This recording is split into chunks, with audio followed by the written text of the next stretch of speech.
Jai Jagannath. My name is Rajalakshmi Acharya. I am from Odisha Adarsh Vidyalaya, Jokidola, Banki, Cuttack. Sir, my question is, it is easy to say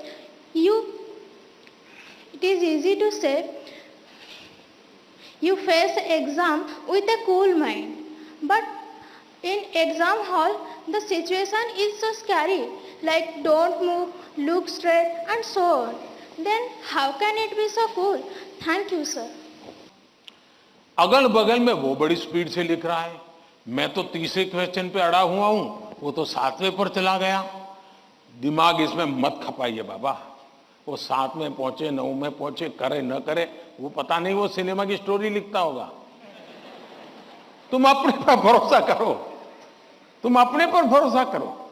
अगल बगल में कौन क्या करता है छोड़ो। जितना ज्यादा अपने आप पर फोकस करोगे उतना ही ज्यादा आपका क्वेश्चन पेपर पर फोकस होगा।